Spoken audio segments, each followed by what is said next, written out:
नमस्कार दोस्तों, स्वागत है आपका अपने यूट्यूब चैनल हिंद गुरुजी पॉइंट। और हम बात करते हैं आपकी बेहतर शिक्षा की। और हम हाजिर हैं आपके सामने लेकर के फिर एक बार ज्ञानवर्धक और मज़ेदार वीडियो। और पिछली वीडियो में हमने आपको सामाजिक के लगभग जितने भी टॉपिक्स थे, जितने सब्जेक्ट के अंदर से जो भी आपके क्वेश्चन बनते थे वो सभी हमने डाल दिए। हिंदी के डाल दिए, इंग्लिश के डाल दिए।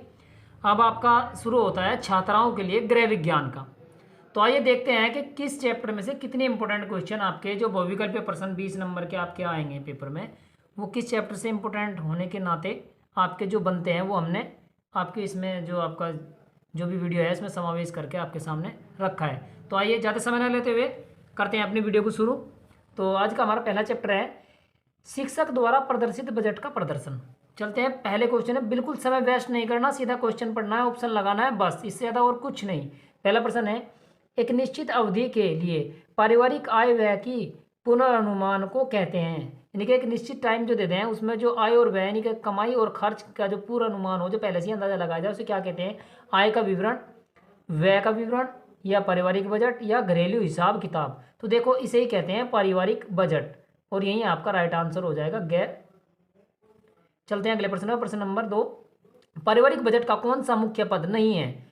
तो इनमें से मुख्य पद जो पारिवारिक बजट का नहीं है, मकान, भोजन, वस्त्र या शिक्षा, या दुकान या फैशन। ठीक है, तो मकान भी है, भोजन भी है, वस्त्र और शिक्षा भी है, दुकान और फैशन इसका मुख्य पद नहीं है, मद नहीं है, सॉरी। चलते हैं अगले प्रश्न, प्रश्न नंबर 3, पारिवारिक बजट का मुख्य मद है। तो मुख्य मद क्या होता है? भोजन, दुकान, मनोरंजन या फर्नीचर। तो देखो दुकान और मनोरंजन और फर्नीचर इतने इंपॉर्टेंट नहीं है, तो मुख्य जो मद होता है वो होता है भोजन। अगला प्रश्न है, पारिवारिक बजट बनाने का उद्देश्य है बचत करना, व्यय पर नियंत्रण करना, आय का ज्ञान करना, ये सभी। तो देखो पारिवारिक बजट बनाने के लिए जो मुख्य उद्देश्य होते हैं वे ये सभी होते हैं कि बचत भी होती रहे और व्यय पर नियंत्रण भी रहे और आय का भी ज्ञान होता रहे कि हमारी आय जो है कितनी है। अगला प्रश्न है हमारा, पारिवारिक बजट बनाने के लिए सबसे आवश्यक है तो आय में वृद्धि करना, या व्यय पर नियंत्रण करना, या ऋण की व्यवस्था करना, या आय व्यय का पूर्वानुमान लगाना। तो देखो पारिवारिक बजट का जो सबसे आवश्यक है वो है आपका आय और व्यय का पूर्वानुमान लगाना, यानी कि हमारी एक महीने में कमाई कितनी है और खर्च हमारा कितना है। तो राइट आंसर आपका हो जाएगा घ। अगला प्रश्न है, गृह अर्थव्यवस्था को सुचारू बनाने के लिए आवश्यक है पारिवारिक आय में वृद्धि, या साधन सम्मान होना, या अधिक से अधिक कंजूसी करना, या आय के अनुसार व्यय का बजट बनाना तथा उसका पालन करना। तो हमारा जो राइट आंसर हो जाएगा वो हो जाएगा घ। यही हमारा आय के अनुसार व्यय का बजट बनाना तथा उसका पालन करना, यानी हमारी कमाई के हिसाब से जितना हम महीने में कमाते हैं उसके हिसाब से हमें किस चीज़ के लिए क्या क्या खर्च करना है, यही इसका राइट आंसर हो जाएगा। चलते हैं अगले प्रश्न पर, प्रश्न नंबर नेक्स्ट प्रश्न है हमारा, पारिवारिक बजट महत्वपूर्ण होता है तो किस लिए महत्वपूर्ण होता है? गृहिणी एवं पूरे परिवार के लिए, या अर्थशास्त्रियों के लिए, या समाज सुधारकों के लिए, या इन सभी के लिए। तो देखो जो पारिवारिक बजट होता है वो लगभग इन सभी के लिए ज़रूरी होता है, क्योंकि ऐसा कोई भी काम नहीं है जिससे कोई व्यक्ति किसी परिवार से ना जुड़ा हुआ हो। तो पारिवारिक बजट जो है वो सबके लिए इंपॉर्टेंट होता है। अगला प्रश्न देखते हैं, लोकप्रिय पारिवारिक बजट का सिद्धांत प्रस्तुत किया मार्क्स ने किया, या एंजिल ने किया, या टॉलस्टॉय ने किया, या माइकल एंजेलो ने। तो ठीक है, तो इसका जो लोकप्रिय पारिवारिक बजट जो सिद्धांत प्रस्तुत किया था वो किया था आपका एंजिल ने। तो हमारा राइट आंसर हो जाएगा ख। इंपॉर्टेंट क्वेश्चन है। अगला प्रश्न है, पारिवारिक बजट द्वारा अनावश्यक व्यय को सहायता प्रदान की जाती है, या ख प्रोत्साहन दिया जाता है, या ग नियंत्रण किया जाता है, या स्वीकृति प्रदान की जाती है। तो देखो पारिवारिक बजट द्वारा आवश्यक व्यय को नियंत्रित किया जाता है। परिवार बजट इसीलिए तैयार किया जाता है ताकि हम अपने जो खर्चे हैं उन्हें नियंत्रित कर सकें, सही तरीके से अपने परिवार को चला सकें। राइट आंसर हो जाएगा हमारा घ। चलते हैं अगले प्रश्न पर, पारिवारिक बजट के मार्ग में मुख्य बाधाएं हैं। तो मुख्य बाधाएं क्या क्या हैं? अज्ञानता तथा अशिक्षा बिल्कुल हो सकती है, बजट के प्रति उदासीनता बिल्कुल हो सकती है, समाज के में प्रचलित कुप्रथाएं ये भी हो सकती है, ये सभी। तो इसका मतलब हमारा राइट आंसर हो जाएगा ये सभी। तो ये सभी जो पॉइंट है इसकी दृष्टि से सही है, तो इसका मतलब राइट आंसर हो जाएगा घ, ये सभी। अगला प्रश्न है हमारा, आदर्श बजट माना जाता है। तो आदर्श बजट किसे माना जाता है? घाटे के बजट को, ये नहीं हो सकता, संतुलित बजट को हो सकता है, बचत का बजट ये भी हो सकता है, दैनिक बजट ये भी हो सकता है। तो हमारा जो राइट आंसर हो जाएगा आदर्श बजट जो माना जाता है, यानी अच्छा बजट जो माना जाता है, जो हमारी आय के बाद में हम खर्च करने के बाद भी अगर कुछ बचत कर लेते हैं वही हमारा सही बजट होता है। तो इसका मतलब बचत का बजट हमारा राइट हो जाएगा। चलते हैं अगले प्रश्न पर, बजट बनाने से पहले आवश्यक है। तो बजट बनाने से पहले क्या आवश्यक है? आय का पूर्वानुमान लगाना, आय पर नियंत्रण, व्यय पर नियंत्रण, या ये सभी। तो देखो बजट बनाने से पहले सबसे पहले हमें आवश्यक होना चाहिए कि आय का पूर्वानुमान, यानी कि हमें पता होना चाहिए कि हमारी कमाई कितनी है, उसके अनुसार हम बजट बनाएंगे, उसी के अनुसार हम अपने जो महीने के खर्च हैं उसके हिसाब से ही निकालेंगे। अगला प्रश्न है हमारा, आय और व्यय में संतुलन हेतु कौन सा साधन उपयुक्त होगा? तो वार्षिक बजट, मासिक बजट, साप्ताहिक बजट और दैनिक बजट।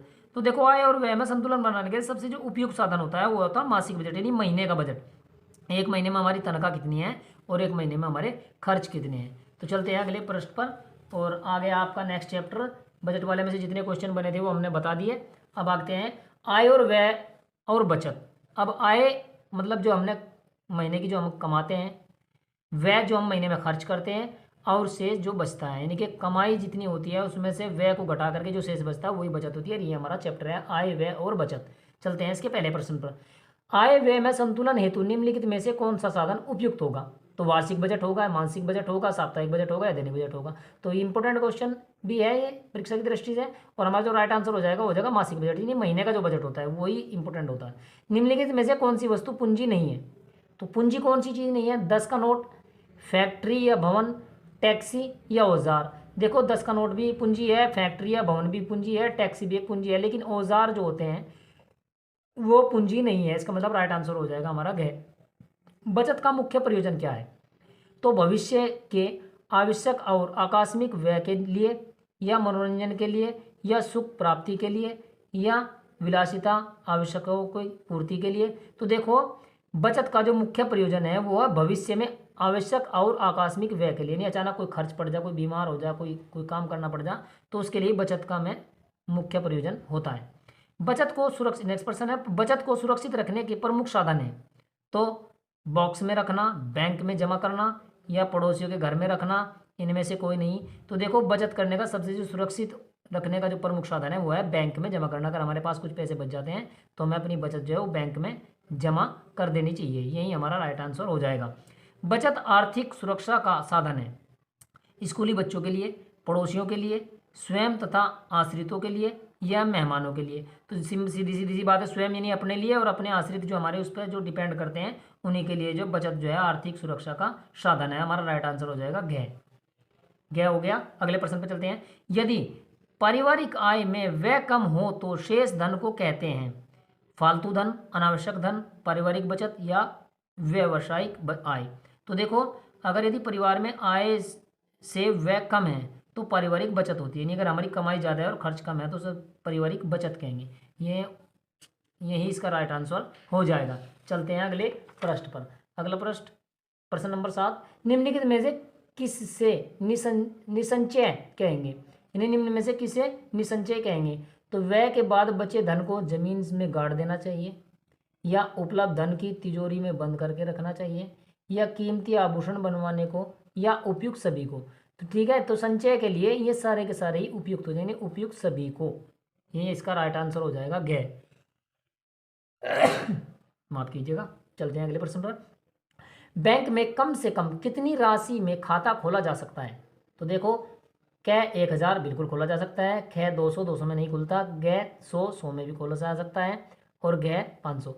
देखो वैसे तो अब जीरो बैलेंस पे भी खाता खुल जाता है जब से जन धन योजना आई है, मोदी की, माननीय प्रधानमंत्री हमारे नरेंद्र मोदी जी की जब से जन धन योजना आई है, जब से जीरो बैलेंस पे भी खाते खुल जाते हैं।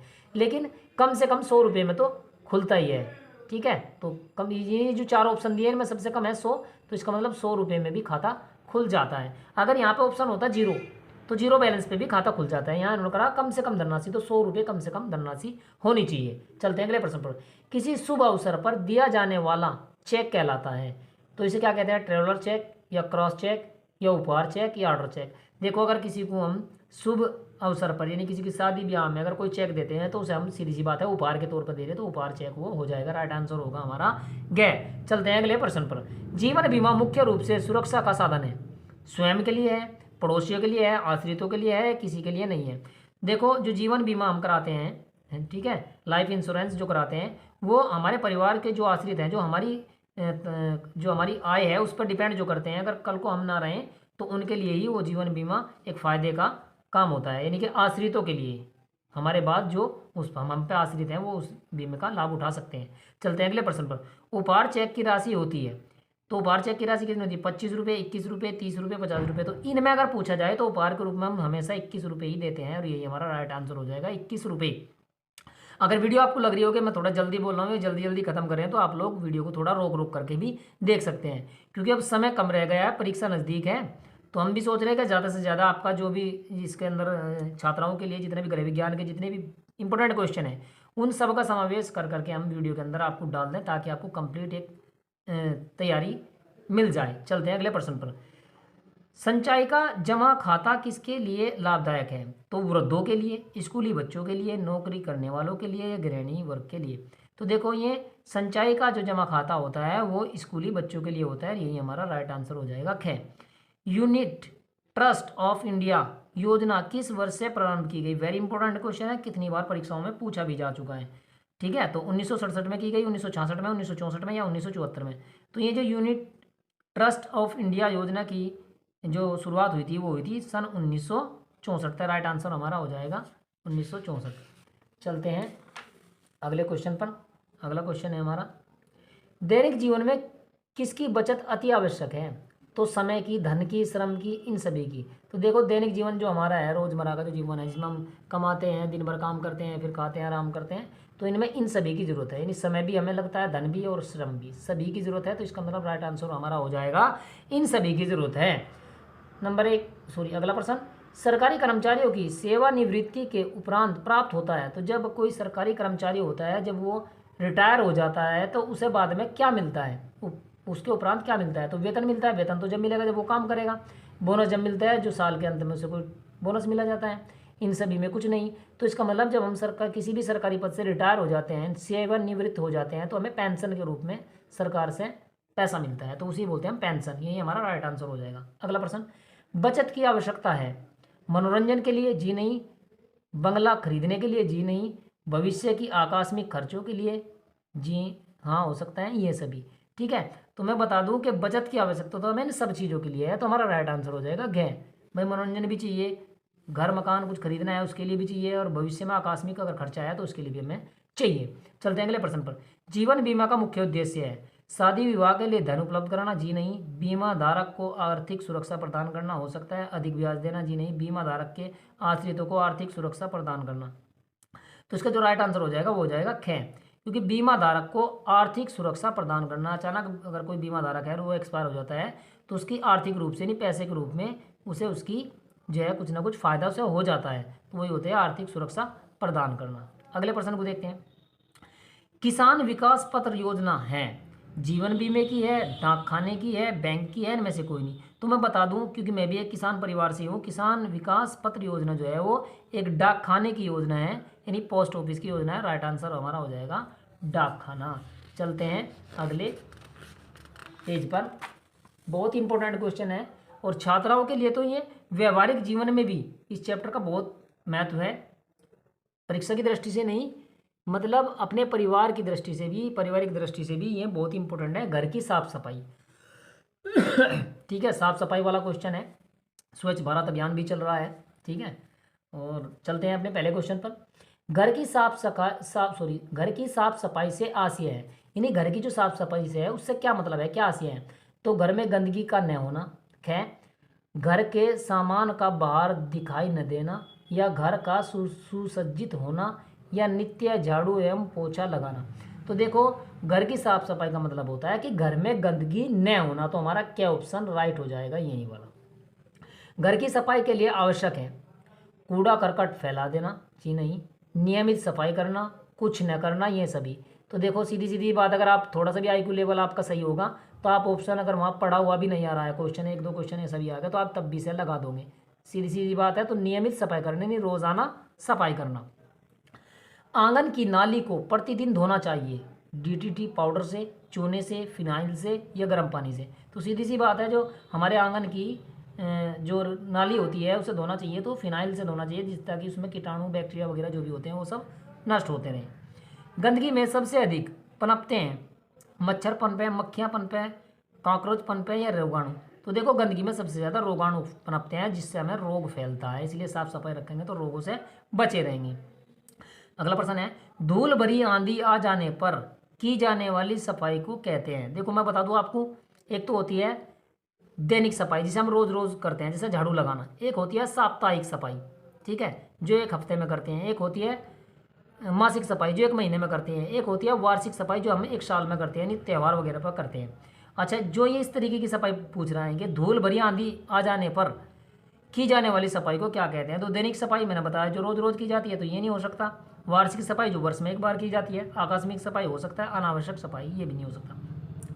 तो ये होती है आकस्मिक सफाई। अचानक से आंधिया तूफान आ गया और हमारे घर में गंदगी कूड़ा करकट फैल गया, तो हमें तुरंत ही, चाहे हम थोड़ी देर पहले झाड़ू लगा करके बैठे हों, तुरंत ही हमें सफाई करनी पड़ेगी, उसे बोलते हैं आकस्मिक सफाई। चलते हैं अगले प्रश्न पर। चांदी की वस्तुएं साफ की जाती हैं, इंपॉर्टेंट क्वेश्चन है लड़कियों के लिए। मैं बता रहा हूँ जितनी भी छात्राएं हैं, क्योंकि आगे जाने के बाद में कुछ परिवारों में भी जाएंगे अगले, तो आप लोगों को इन चीज़ों का बहुत ज्ञान होना जरूरी है, ठीक है। तो जो चांदी की वस्तुएं होती हैं जो औरतें पहनती हैं, उनकी सफाई की जाती है। तो सर्फ से की जाती है, जी नहीं, खराब हो जाएगी। सिल्वो से की जाती है, हो सकता है ब्रशों से, नहीं, राख से नहीं। तो सिल्वो एक पाउडर टाइप का आता है, उससे ही चांदी की जो वस्तुएं होते हैं उनकी सफाई की जाती है, जिससे सिल्वो से ही सुनार भी, जो पुराने हमारे गहने हो जाते हैं चांदी वगैरह के, उनकी सफाई करता है। चलते हैं अगले प्रश्न पर। अगला प्रश्न है हमारा 7। पीतल के फूलदान की सफाई किसके द्वारा की जाती है। पीतल का फूलदान होगा कोई भी गुलदस्ता, तो चूने से करेंगे, जी नहीं। ब्रशों से करेंगे, हो सकता है रेत से, नहीं, खराब हो जाएगा। साबुन से नहीं, तो ब्रशों से करेंगे। नहीं, ब्रश से हम जो है पीतल का जो फूलदान होगा उससे करेंगे, ब्रश ले लेंगे, उससे साफ सफाई करेंगे उसकी। ये हमारा राइट आंसर हो जाएगा। स्टेनलेस स्टील के बर्तनों को किस चीज़ से साफ करना चाहिए। जो स्टील के जो बर्तन होते हैं उनसे किससे साफ करना चाहिए। सिरके से, विम से, सोडा से, राख से। तो विम पाउडर हो या विम टिकिया हो, साबुन वगैरह, ठीक है, तो आप उसी से कर देना, उसी से आप साफ चमक जाए, क्योंकि इस पर चिकनाई वगैरह लगी रहती है। चलते हैं अगले प्रश्न पर। दर्पण को साफ किया जा सकता है समुद्री फैन से, ब्रश से, ब्रशों से, रेत से। तो इन तीनों से तो बिल्कुल नहीं कर सकते, तो समुद्री फैन आता है उससे साफ करते हैं। जो नाई वगैरह की दुकान में जो शीशे लगे होते हैं उसे भी वो उनसे ही करता है, समुद्री फैन से, ताकि उसकी चमक बनी रही हो, स्क्रैच उस पर ना पड़े। राइट आंसर हो जाएगा हमारा क्या। 10वां प्रश्न है, प्लास्टिक की वस्तुओं की साफ किया जाता है, तो सिरके से किया जाता है, साबुन से के घोल से किया जाता है, या खोलते पानी से किया जाता है, या रेत से। तो सीधी सी बात है, जो प्लास्टिक के बर्तन हमारे घर में होते हैं, ठीक है, गिलास वगैरह या मग्गे वगैरह, तो उनका हम प्रयोग, उन्हें साफ करने के लिए प्रयोग करते हैं हम साबुन के घोल से नहीं, साबुन के पानी से साफ करते हैं, सर्फ के पानी से भी कर देते हैं। अगला प्रश्न है, घर का कूड़ा करकट डालना चाहिए, तो घर के किसी भी कोने में, जी नहीं। कूड़ेदान में, हाँ, हो सकता है। गली में तो बिल्कुल नहीं डाल सकते। पड़ोसियों के घर में, हाँ, ये ठीक हो जाएगा। पता लगा पड़ोसी के घर में डाल दिया, पड़ोसी लट लेकर के आ गए, तो ऐसा नहीं करना। तो ठीक है, घर का जो कूड़ा करकट होता है एक जगह पर आप कूड़ादान बना लीजिए और कूड़ेदान में ही कूड़ा करकट डालिएगा। आजकल तो गाँव में जगह जगह 2-2 डब्बे लगे हुए हैं, सूखा कचरा और गीला कचरा, ठीक है, साफ सफाई की वजह से ही। चलते हैं अगले प्रश्न पर। घर से मक्खियों को भगाने के लिए प्रयोग किया जाता है। इंपॉर्टेंट क्वेश्चन है। घर में अगर मक्खी हो गई है तो किस कारण से वो भाग सकती हैं। अभी गर्मी आने वाली है तो मक्खियों का और मच्छरों का प्रकोप बढ़ जाएगा। तो डीडीटी का जी नहीं, गंधक का जी नहीं, फिनिट हो सकता है, एल्ड्रीन का जी नहीं। तो देखो, फिनिट से ही मक्खियों को भगाया जा सकता है। घर में जो मक्खियाँ ज़्यादा हो जाती हैं, खाने पर बैठती हैं, तो फिनिट का प्रयोग करिए तो मक्खियाँ नहीं आएंगी। कूड़ा करकट नष्ट करने के उपाय हैं, तो कूड़ा करकट नष्ट करने का सबसे अच्छा उपाय जलाकर, जी हाँ, जलाकर भी किया जा सकता है। खाद बनाकर, जी हाँ। छांट कर उसका प्रयोग करना, जी हाँ, ये भी हो सकता है, ठीक है। तो जो सबसे उत्तम जो प्रयोग माना जाता है कूड़े करकट का, वो माना जाता है आपका खाद बनाकर, यानी कि हम उसे एक जगह इकट्ठा करेंगे, उसका खाद बनाएंगे ताकि वो हमारी फसलों में भी काम कर सके। और बस आज का बस इतना ही। और ये लास्ट आपका चैप्टर था, सॉरी, लास्ट क्वेश्चन था। और आपका ये जितना भी आपका हो सकता है, हम ज़्यादा से ज़्यादा कोशिश करेंगे आपके विकल्प हो गए क्वेश्चन गृह विज्ञान के भी डालने के लिए। बस ये ध्यान रखना कि हम किसी भी लड़की के लिए, किसी भी छात्रा के लिए इस गृह विज्ञान का हम पूरा का पूरा करा देंगे आपका एग्ज़ाम से पहले। बस आप लोग ध्यान से वीडियो देखते रहना। और बस अंत में वही एक बात, भाई अगर वीडियो अच्छी लगी हो तो लाइक करें, अपने दोस्तों को शेयर करें ताकि ज़्यादा से ज़्यादा लोगों का फ़ायदा हो सके। शेयर करा करें उन्हें, और चैनल को सब्सक्राइब जरूर कर लें ताकि हमारी आने वाली जितनी भी आपकी वीडियो है वो टाइम से उसका नोटिफिकेशन आप तक पहुंचता रहे और आपसे कोई भी वीडियो मिस ना हो। बस अब आप लोग अपना टाइम पूरा का पूरा पढ़ाई पर दें, जब भी आप फ्री हों तभी आप अपना वीडियो देखते रहें। जय हिंद, धन्यवाद।